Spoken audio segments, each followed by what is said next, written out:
אנחנו כאן לאחר חודש שלם של פעילות בהיכל התרבות, חודש מדהים, הרבה חוויות, אנשים, מחירות, בניינים, וכאן נפתח הבניין העשירי והאחרון, היום.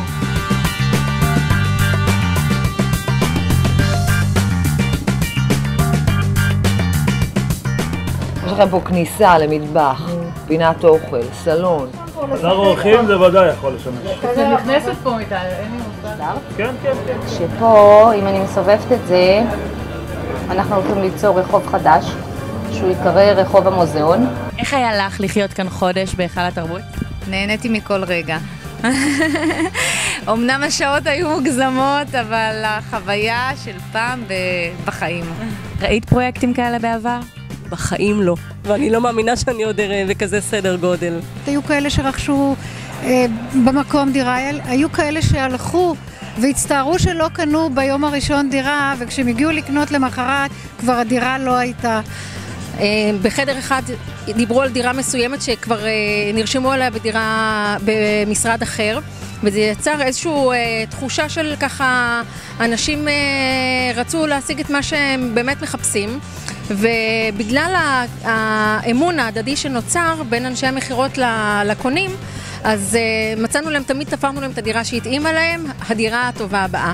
כל רגע נתון הכל משתנה, וכל רגע נתון הדירה יכולה להתאפס, וזה מה שגרם בעצם לאנשים להחליט שאם לא עכשיו, אז בעצם הם מפספסים. בשבילי זה היה מדהים, עבדנו פה קשה הרבה שעות, אבל כל דקה נוצר פה הוואי, והן בין הרוכשים והן בין האנשים שמכרו פה, היה מדהים, פשוט מרגש וחד פעמי.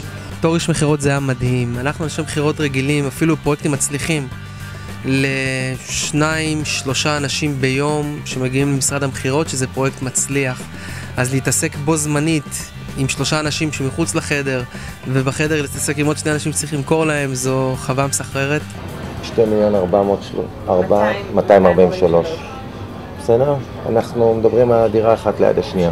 הגעתי ב9 בבוקר, חיכיתי שיפתחו הדלתות, בכלל לא התכוונתי לקנות פה שום דבר. 11:30 אני אמורה לצאת מפה, לאסוף ילד מהגן. קניתי 2 דירות. הילד שלי נשאר בגן. אני חושב שזה זכות לנו שקניתם פה. ואתם זוג מדהים. כל מה שאני אגיד הוא בטל ב-60.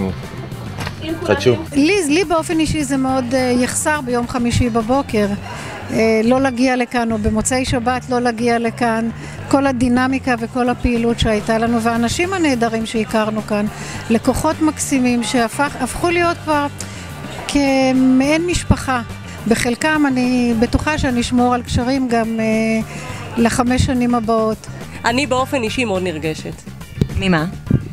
מכל הנושא של השיווק עצמו, כל הפרסום, כל המדיה, כל העוצמה הזאת של גינדי, שזה באמת פעם ב100 שנה, זה משהו שלא ראיתי מעולם, ובעודי עובדת בשיווק ומחירות, מעולם לא נתקלתי בכזו חוויה.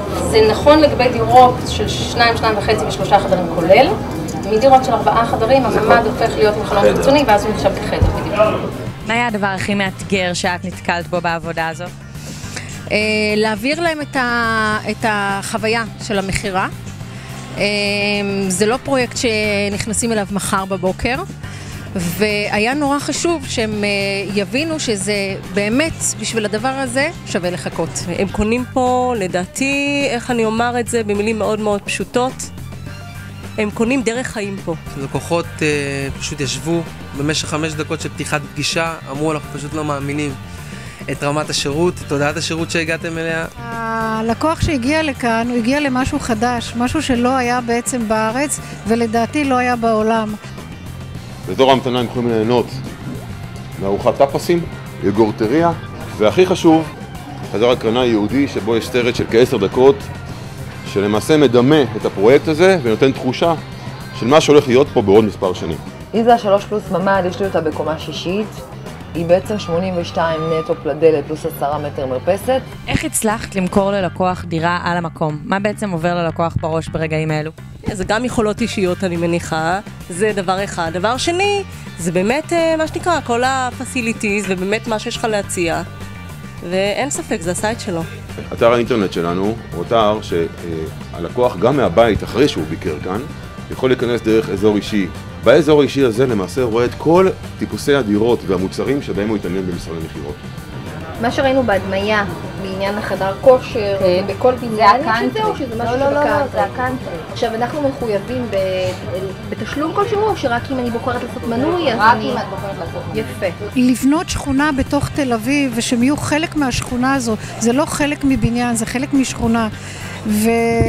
ולהסביר להם את הטוב שבזה, את כל היתרונות שיש מסביב, זה משהו שעשה, לי באופן אישי זה עשה כיף. אז מה הלאה? לאן יש לשאוף? אצל גינדי השמיים זה הגבול.